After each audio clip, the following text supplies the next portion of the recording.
हाँ हाँ, एकदम सत्य है। व्यक्ति के अंदर 100 अच्छाइयां है, उसको नहीं पकड़ पाया, लेकिन जब एक बुराई को पकड़ा तो पता चले आदमी बाजार में ढिंढोरा पीटता, यार फलाने ने गलती किया है। ये दुनिया की सच्चाई है, एकदम सत्य है। कलयुग ने कहा श्रीमान मेरे अंदर लाख बुराई है, फिर भी अच्छाई जरूर है मेरे अंदर। तुम्हारे अंदर कौन सी अच्छाई है? कलयुग ने कहा पता चले सतयुग त्रेता का समय था, जो जन्म जन्म मुनि यतन कराही यंतराम यहाँ आवत नाही, हजारों वर्ष तक व्यक्ति तपस्या करता था, लेकिन मेरे अंदर इतनी अच्छाई है कलयुग में केवल एक बार नाम लेति भव सिंधु सुखाई।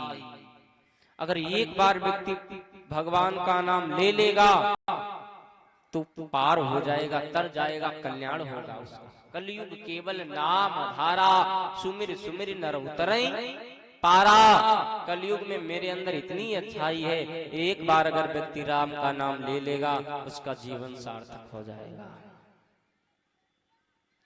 कलयुग ने सोचा, राजा परीक्षित ने सोचा, यार आदमी तो तुम काम के हो।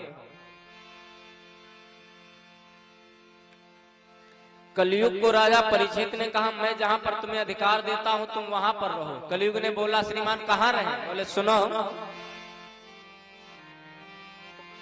बोले होती हो जहां जुए बाजी, अरे होती हो जहां जुए बाजी, झूठी गपोलिया उड़ती हो, होती हो जहां जुए बाजी।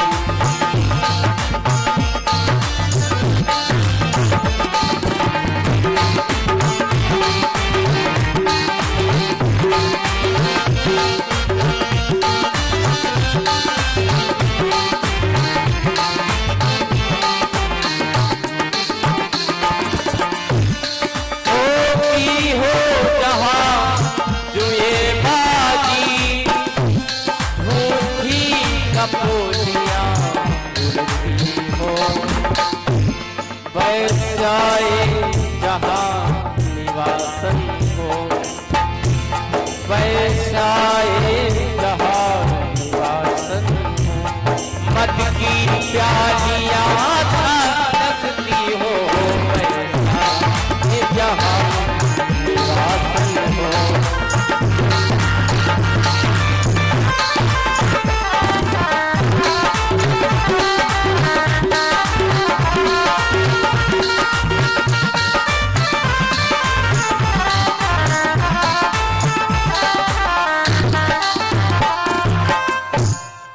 होती हो जहाँ जुए बाजी, झूठी गपोलियां उड़ती हूँ, वैश्याएं जहाँ निवासन हो, मद की प्यालियां छलकती हूँ, कलयुग तुम्हारा वहां वास। कलयुग ने कहा कहीं एक ठीक जगह तो स्थान दो, सब मुझे इधर उधर स्थान दिए दे रहे हो। राजा के मुख से निकला जाओ तुम्हारा स्वर्ण सोने में भी निवास होगा, लेकिन कौन से सोने में? जो ईमानदारी पूर्वक कमाया होगा, होगा मेहनत का द्वारा, उसमें सोने में वास तुम्हारा नहीं होगा। तुम्हारा वास होगा जो काला धन है, उसमें कलयुग का वास होगा।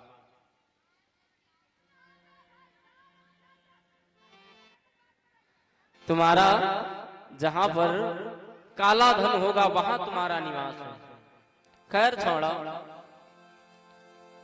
काला धन जैसे सुनाए परीक्षित, जब दुर्दशा मनुज पर आवे, पहले परत बुद्धि पर गाज। राजा परीक्षित जो मुकुट पहने थे वो सोने का था, कलयुग ने सोचा यहीं से लगाओ पहले। कलयुग वहीं से बैठ गया। ए राजा, इतना प्रतापी राजा, धन्य है राजा परीक्षित। लेकिन जब कलयुग ने वास किया तो राजा ने लिया घोड़ा, बढ़ाया आगे, मन में विचार, सारे विचारों बदल गए। राजा के विचार बदल गए, जंगल की तरफ सीधे खींच दिया रथ को। अब मन में लालसा हुई शिकार करने की, जीव हिंसा करने की। वैसे राजा कभी जीव को नहीं मारते थे, लेकिन जब कलयुग ने वास किया तो राजा के मन में विचार आया, चलो कहां जीव हिंसा करने का विचार बन गया, शिकार खेलने का। बढ़ते गए, समीक मुनि के आश्रम के तरफ घोड़ा खींच दिया। जब समीक मुनि के आश्रम के पास में जैसे बढ़कर के आगे गए, समीक मुनि के आश्रम में घोड़े को सीधे अंदर प्रवेश कर गए। वहां पर समीक मुनि जी तपस्या कर रहे थे, आंखें बंद है। राजा ने जैसे देखा तो राजा को लगा कि जब मैं यहाँ पर घोड़े को लेकर के आया हूँ आश्रम में, तब जाकर के राजा ने को देख करके संतों ने अपनी आंखें बंद कर लिया। अब तो उल्टे विचार आने लगे राजा परीक्षित के अंदर। राजा परीक्षित ने सोचा गलत किया, मेरे को देख करके जितने बाबा हैं सब माला जपने लगे, आंखें बंद कर लिए। समीक मुनि ने उसी जगह से सर्प को मार करके और सर्प को मार करके समीक मुनि के गले में डाल दिया। समीक मुनि के गले में सर्प को डाल करके वहां से राजा चला आया। राजा जैसे वहां से आया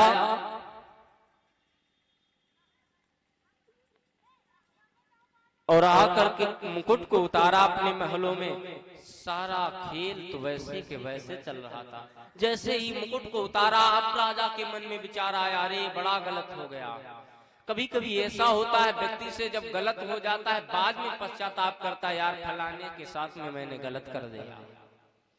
लेकिन अब पछतावा होत का जब चुड़िया चुग गई खेत। बोलो। राजा परीक्षित ने सोचा गलत हो गया। राजा परीक्षित ने सोचा गलत बड़ा किया। समीक मुनि के हाथ मैंने मरा सर्प डाला। मन में सोचा जाऊंगा, लाओ क्षमा मांग करके आऊं। लेकिन यहाँ तक किसी एक शिष्य ने जाकर के बताया समीक मुनि के पुत्र श्रृंगी ऋषि से कि तुम्हारे पिता के गले में मरा सर्प डाल दिया राजा परीक्षित ने। जैसे श्रृंगी ऋषि ने इतना सुना, क्रोध आ गया। क्रोध में आकर के श्रृंगी ऋषि ने तुरंत वहीं से उठाकर लेकर के जल पढ़ करके मंत्र मार दिया। हे राजा, तू अपने को बड़ा वो समझता है, मैं तुझे श्राप देता हूं कि आज के 7वें दिन वही तक्षक जिंदा होगा और जीवित होकर के तेरे को डस लेगा। आज के 7वें दिन। समीक मुनि की जब आंखें खुली, श्रृंगी ऋषि ने सारा हाल बताया। पिताजी, तुम्हारे गले में परीक्षित ने मरा सर्प डाला, मैंने उसे श्राप दिया है, मैंने उसे श्राप दिया। आज के 7वें दिन वही तक्षक जीवित होगा और वही तक्षक जीवित होकर के राजा परीक्षित को डस लेगा। जैसे समीक मुनि ने इतना सुना, संत हृदय नवनीत समाना, कह कविंदु पर कहब ना जाना। संत का हृदय तो एकदम नवनीत मक्खन के समान तुलना की गई, लेकिन उससे भी ज्यादा कोमल होता। ये चौपाई विद्वानों की लिखी हुई है। किसी विद्वान ने लिख करके कहा, बाबा हमने लिखा है संत हृदय नवनीत समाना। बाबा ने कहा तो तुम लोगों ने लेकिन कहना, गदेली पर दादा मक्खन को रखो, उसको जब आंच लगेगी तो पिघलेगा, लेकिन संत का हृदय मक्खन से भी ज्यादा मुलायम होता है। जैसे दूसरे को दुख को देखता है तो पिघलने लगता है। जैसे इतना सुना समीक मुनि ने। इतने शब्दों को सुनने के बाद में कहा, पुत्र तुमने बड़ी नादानी की है। भगवान कन्हैया के जाने के बाद में एक यही तो राजा था जिसके रहते हुए धर्म चलता था, और उसे भी तुमने श्राप दे दिया राजा परीक्षित को। एक शिष्य को भेजा, जाओ राजा परीक्षित को बताओ अपनी मुक्ति का जो भी वो यत्न करना चाहते हैं कर ले, आज के 7वें दिन उन्हें तक्षक डसेगा। एक समीक मुनि का शिष्य गया और कहा, राजन मुझे समीक मुनि ने भेजा है। प्रणाम किया। राजा ने कहा, दोनों आंखों से आंसू की धारा बहने लगी। मैं तो वहीं पर आ रहा था, मुझसे बड़ी गलती हुई है। 7वें दिन मैंने जो तक्षक को डाला समीक मुनि के गले में। शिष्य ने कहा, समीक मुनि के गले में तुमने मरा सर्प जो डाला है वही आज के 7वें दिन जिंदा होगा, जीवित होकर के तुम्हें राजन डस लेगा। ये गुरुपुत्र के वचनों, गुरुपुत्र ने नादानी कर दी। राजा परीक्षित ने कहा, 7वें दिन तक्षक क्यों डसे, मुझे आज ही तक्षक डस ले। ओ तक्षक, हमें आज ही डस ले, आज के 7वें दिन क्यों डसे?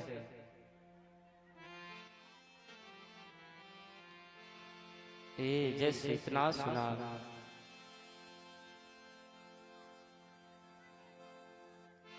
राजा ने कहा, मुझे 7वें दिन नहीं, आज ही तक्षक डस ले, मेरी आज ही मृत्यु हो जाए। व्यक्ति कह देता, यार जीवन भगवान का भजन हम बुढ़ापा में कर लेंगे, लेकिन सत्य पूछा जाए जीवन का कोई भरोसा नहीं।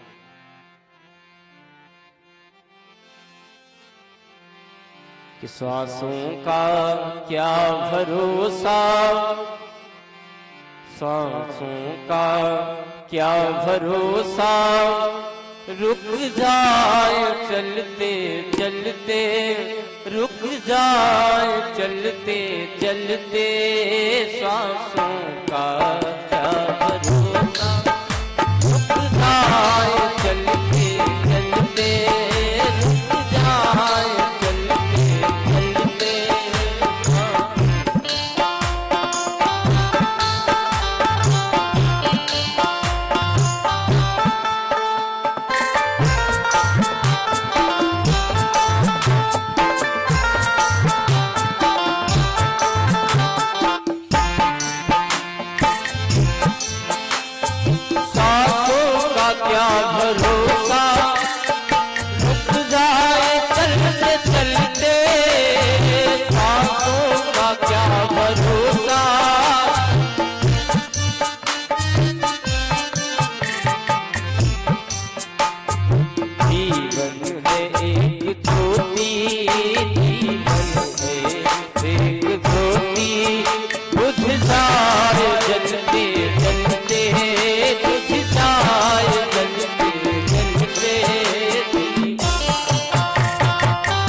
तालियों के साथ में गाओ, क्योंकि हम जब आते हैं तो परमात्मा से एक वादा करके आते हैं, और जो वादा किया था तुमने वादा